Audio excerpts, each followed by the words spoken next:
Hello friends, in the last lecture we have seen the introductory part of UML.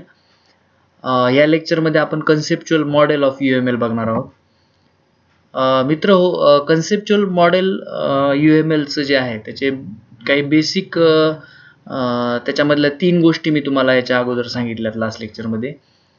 Conceptual model of UML मध्ये सर्वात महत्त्वाचं मोडतात ते म्हणजे बिल्डिंग ब्लॉक्स ऑफ UML. म्हणजे UML साठी लागणारे जे ब्लॉक्स आहेत, ब्लॉक्स म्हणजे काय तर त्याचं रिप्रेझेंटेशन करण्यासाठी आपल्याला काही सिम्बॉल्स त्या ठिकाणी लागतात. त्याला आपण बिल्डिंग ब्लॉक्स ऑफ UML असं म्हणतो. ज्या काही गोष्टी आहेत आपल्या ज्या यूज होणार आहेत आपल्यासाठी त्या सगळ्या गोष्टी आपण त्याच्यामध्ये इन्क्लूड करू शकतो. ब्लॉक्सलाच आपण सिंटॅक्स किंवा व्होकॅब्युलरी असं आपण म्हटलंय. सेकंड पार्ट येतो तो म्हणजे रूल्स, ज्याला आपण सिमॅन्टिक असं म्हणतो. कन्सेप्च्युअल मॉडेल ऑफ UML मधला सेकंड पार्ट म्हणजे रूल्स. आणि तिसरा पार्ट आपण तुम्हाला सांगितलं आहे मी की कॉमन मेकॅनिझम. दोन्हीमधलं त्याच्यामधलं जे कॉमन मेकॅनिझम आहे ते त्याच्यामध्ये मोडतंय. वन बाय वन आज आपण बघणार आहोत. सर्वात अगोदर आपण बघणार आहोत ते म्हणजे building blocks of UML. UML साठी लागणारे जे ब्लॉक्स आहेत ते बिल्ड कसे करायचे. So these are the fundamental elements in UML. हे UML मधले फंडामेंटल एलिमेंट्स आहेत. जी UML थ्रू आपण जी काढणारी डायग्राम आहे, प्रत्येक डायग्राम ही ह्या ब्लॉक्स पासून तयार होते. Every diagram can be represented using these building blocks. ह्या ब्लॉक्सचा वापर करून आपण त्या UML मधली डायग्राम ड्रॉ करू शकतो, काढू शकतो. The building blocks of UML contain three types of elements. तीन प्रकारचे एलिमेंट त्या ब्लॉक मध्ये असतात. एक म्हणजे थिंग्स, आपण ज्याला म्हणतो की गोष्ट, कुठली गोष्ट आहे ती थिंग्स, आणि ऑब्जेक्ट ओरिएंटेड पार्ट्स त्याच्यामधले. दुसरं म्हणजे त्याच्यामधलं रिलेशनशिप, त्या ज्या काही गोष्टी आपण इन्क्लूड केल्यात त्याच्यामधलं relationship, relational part of UML त्याला म्हणतो आपण. आणि तिसरी गोष्ट म्हणजे त्याचे डायग्राम, त्याचं डायग्रामॅटिकली आपल्याला त्याला रिप्रेझेंट करायचं. ह्या तीन महत्त्वाच्या गोष्टी या बिल्डिंग ब्लॉक्स ऑफ UML मधले जे काही एलिमेंट्स आहेत त्या एलिमेंट्समध्ये ह्या तीन गोष्टी मोडतात. वन बाय वन आपण सुरू करूया. आज आपण थिंग्स म्हणजे काय बघूया. आता थिंग्समध्ये काय आहे तर देर आर 7 स्ट्रक्चरल. एक सर्वात पहिला आहे ती म्हणजे स्ट्रक्चरल थिंग्स. स्ट्रक्चरल याचा अर्थ काय तर ज्या गोष्टी फिजिकल एंटिटी आहेत किंवा ज्या गोष्टी आपल्याला माहिती आहेत अशा गोष्टी आपण त्याच्यामध्ये इन्क्लूड करू शकतो. स्ट्रक्चरल थिंग्स, ज्यालाच की नाऊन आपण असंही म्हणू शकतो. नाऊन ऑफ UML किंवा नाम किंवा स्टॅटिक पार्ट एखादा. अशा 7 प्रकारच्या स्ट्रक्चरल थिंग्स UML मध्ये असतात. पहिली ती म्हणजे क्लास. वन बाय वन आपण बघूया. First structural thing in UML is a class. आता क्लास जर बघितला आपण तर class is a collection of similar objects having similar attributes. बरोबर, सिमिलर ऑब्जेक्ट्स आणि सिमिलर ॲट्रिब्यूट असणारं जे काही कलेक्शन आहे त्याला आपण क्लास असं म्हणतो. किंवा बिहेवियर त्याचा, किंवा रिलेशनशिप, किंवा सिमॅन्टिक, ह्या सगळ्या गोष्टी कंबाईन केल्या तर आपण त्याला क्लास असं म्हणतो. ग्राफिकली ह्याला रिप्रेझेंट करताना आपण एक रेक्टँगलचा वापर करतो. तुमच्यासमोर एक ग्राफिकल रिप्रेझेंटेशन तुम्हाला दिसतंय. एक रेक्टँगल तयार केला, त्याच्यामध्ये क्लास लिहिलाय, क्लासचा ॲट्रिब्यूट लिहिलाय आणि त्याचे ऑपरेशन्स आहेत खाली तिसऱ्या रो मध्ये. त्याचंच बाजूला एक एक्झाम्पल तुम्हाला दिसतंय. बँक अकाउंट असेल, बँक अकाउंट हा एक क्लास आहे. ओनर आहे, त्याचा ओनर हा एक ॲट्रिब्यूट आहे त्याचा, आणि बॅलन्स हे ॲट्रिब्यूट आहे. त्याचे टाईप्स दिल्यात, ते डेटा टाईप स्ट्रिंग आणि डॉलर, आणि त्याचे ऑपरेशन्स दिलेत. म्हणजे owner of that bank account can be deposit money and can withdraw money from the bank. हे त्याचे दोन ऑपरेशन्स आहेत. हे असं आपण ह्या स्ट्रक्चरल थिंग्सचा क्लास जो आहे तो आपण असा रिप्रेझेंट करू शकतो. पुढे जाऊया आपण. स्ट्रक्चरल थिंग्समध्ये दुसरा पार्ट येतो तो म्हणजे इंटरफेसचा. ग्राफिकली आपण इंटरफेसला एक सर्कल आपण दाखवू शकतो. सर्कल थ्रू आपण त्याला तिथं दाखवू शकतो किंवा आपण त्याला रिप्रेझेंट करू शकतो. अँड इंटरफेस काय आहे तर and interface is a collection of operation, signatures और attributes, definitions that are ideally define a cohesive set of behaviour. ह्या सगळ्या गोष्टींमधला जो समोरचा पार्ट आहे त्याला आपण इंटरफेस असं म्हणतो. ज्या काही गोष्टी आपण वापरणार त्याचा समोरचा पार्ट म्हणजे इंटरफेस. सो ग्राफिकली इंटरफेस आपण डायग्रामनं असं सर्कली आपण किंवा स्टिरियोटाईपमध्ये आपण करू शकतो. स्टिरियोटाईप्स मी तुम्हाला पुढं सांगणार आहे. स्ट्रक्चरल थिंग्स मधला तिसरा पार्ट येतो तो म्हणजे यूज केसेस. यूज केसेस म्हणजे काय, तर use case is a collection of actions. म्हणजे एखादी व्यक्ती आहे त्यानं काय ॲक्शन परफॉर्म करणार आहे किंवा त्याच्या काही ॲक्शन्स असतील तर त्याला आपण यूज केस असं म्हणूया. आता एक एक्झाम्पल तुमच्या समोर दिसतं, एक फोटोग्राफर आहे. Photographer can take the pictures and he can change the films, he can change the pictures. Photographer हा काय, तर हा एक आपल्याकडं सपोज क्लास आहे आणि त्याचे समजा काय यूज केसेस आहेत. यूज केसेस काय आहेत तर त्याच्या he can take a picture and he can change the film. So use case is a collection of action. ह्या त्याच्या ॲक्शन आहेत. Defining the iterations between a role and the system. Graphically use case is represented as solid eclipse. Solid eclipse ना आपण त्याला represent करू शकतो. Its name return inside or below the eclipse. त्याच्या आतमध्ये किंवा त्याच्या खाली आपण त्याचं नाव लिहू शकतो. Next part is a collaboration. Collaboration is a म्हणजे 2 किंवा 3 किंवा मॅक्झिमम कुठल्याही ऑब्जेक्ट्सचं कोलॅबरेशन आपण करून त्या कोलॅबरेटिव्ह थिंगला आपण तिथं डिस्प्ले करू शकतो. Graphically collaboration is represented as a dashed eclipse. Graphically तुम्हाला दिसतंय डॅशड इक्लिप तयार केलेला कोलॅबरेशन नेम त्याच्यामध्ये लिहू शकतो आपण. एक एक्झाम्पल तुमच्यासमोर आहे, डॉक्टर आणि पेशंट हे दोघं जण आहेत.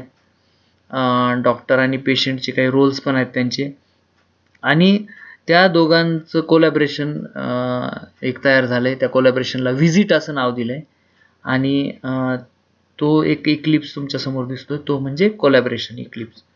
So this is very simple. पुढे जाऊया आपण. Next is a component. काही कॉम्पोनंट्स असतात, आपल्याला माहिती की कुठल्याही गोष्टीमध्ये काही कॉम्पोनंट्स असतात.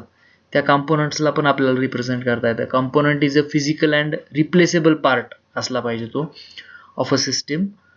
Graphically component is represented as a tabbed rectangle. एक रेक्टँगल काढायचं आणि त्याला 2 टॅब त्या ठिकाणी द्यायचे. Example of component are executable files, DLLs असतील किंवा डेटाबेस टेबल्स असतील.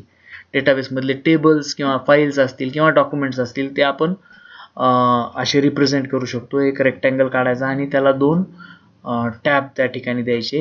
एक एक्झाम्पल आहे ऑर्डर सिस्टीम आहे आणि इन्व्हेंटरी सिस्टम आहे. ते आपण एक कॉम्पोनंट त्या ऑर्डर सिस्टीमचा इन्व्हेंटरी सिस्टीम आहे असं आपण त्या ठिकाणी दाखवलेलं आहे. So this component is again a structural thing in UML. So next is a node. Node आपल्याला माहिती आहे की कुठल्याही मशीनला, कम्प्युटरला किंवा लॅपटॉपला किंवा एखाद्या स्मार्टफोनला किंवा एखाद्या सर्व्हरला आपण नोड असं म्हणतो. नोड जर का रिप्रेझेंट करायचा असेल तर node can be represented as graphically. आपण एक क्यूब असा दाखवून आपण त्याला रिप्रेझेंट करू शकतो.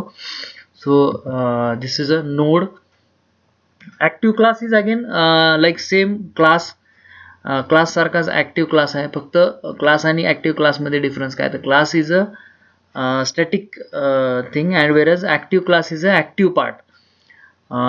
Class whose objects can initiate its own flow of control and work in parallel with the other objects. Graphically active class is represented as same class प्रमाणे आपण क्लास नेम, ॲट्रिब्यूट लिस्ट आणि operation list आपण दाखवू शकतो. So these are some of the structural things are there in the UML. Second one is a behavioral things. आता ह्या झाल्या structural things. आता दुसऱ्या काय तर बिहेवियरल थिंग, म्हणजे अशा काही गोष्टी ज्या की ज्याच काहीतरी बिहेवियर आहे.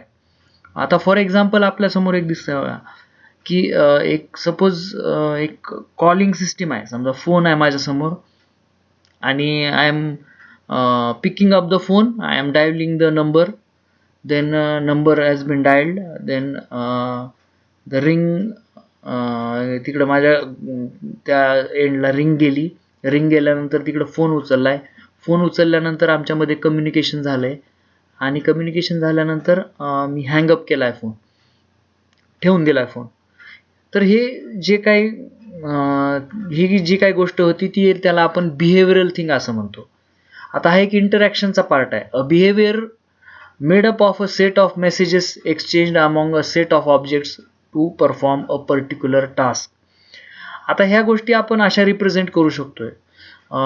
हे जे इंटरॅक्शन होतं त्याला तुमच्या समोर रिप्रेझेंट केलेलं दाखवतंय की एक कॉलर आहे, फोन सिस्टीम आहे आणि रिसिव्हर आहे.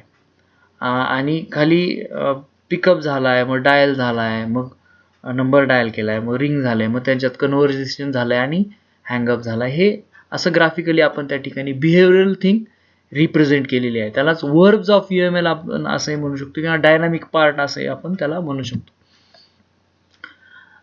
Third one is a grouping thing. Grouping thing म्हणजे काय, तर आपण ग्रुप करायचा. कुठली एखादी काही बऱ्याच साऱ्या गोष्टी एका ठिकाणी असतील तर आपण त्याला ग्रुपिंग थिंग असं म्हणतो. जसं की एक एक्झाम्पल तुमच्यासमोर आहे की बिझनेसचे काही रूल्स आहेत. ते बिझनेसचे रूल्स एक खूप सारे रूल्स असतात, पण ते एकाच ठिकाणी कलेक्टिव्हली सेव्ह केलेले असतात, डिस्प्ले केलेले असतात. A general purpose mechanism for organising elements in two groups.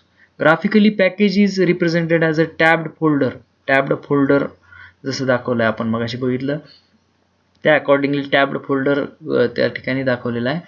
आणि हा त्याचा एक सिम्बॉल आहे. ग्राफिकली आपण त्याला असं रिप्रेझेंट करू शकतो. When a diagram becomes large and clustered related are grouped into a package so that the diagram can become less complex. खूप सारे जर रूल्स किंवा खूप सारे जर वाढत जर जात असतील डायग्राम तर त्याला आपण कॉम्पॅक्ट तसं करू शकतो. कॉम्प्लेक्स असेल एखादी डायग्राम तर त्याला आपण व्यवस्थित रिप्रेझेंट करू शकतो. So next is a annotational things. Annotational things म्हणजे काय, तर समजा तुमच्याकडे काही कमेंट्स असतील किंवा तुम्हाला काही मेसेजेस द्यायचे असतील तर ते तुम्ही त्या ठिकाणी symbol to display comments. Graphically note is represented as a rectangle with a dog ear. एक रेक्टँगल काढायचा आणि त्याला डॉग इयर असं दाखवायचं at the top right corner. आणि अशा ॲनोटेशनल काही गोष्टी असतील तर त्या तुम्ही त्या ठिकाणी अशा दाखवू शकता. So this is all about introduction to UML and building a blocks of UML. UML चे जे ब्लॉक्स आहेत ते बिल्ड कसे करायचे ते आपण त्यातला महत्त्वाचा पार्ट म्हणजे बिल्डिंग अ ब्लॉक्स आपण हा बघितला. ह्याच्यानंतर अजूनही पुढं काही आपल्याला महत्त्वाच्या गोष्टी बघायच्यात UML मधल्या. And later on we will start designing the UML. UML आपण ॲक्च्युअल जे काही त्याच्या ज्या डायग्राम्स असतात त्या आपण ॲक्च्युअल बिल्डअप करायला किंवा ॲक्च्युअल त्याला ड्रॉ करायला आपण सुरू करूया. So this is all about today. Will meet you next lecture. Thank you.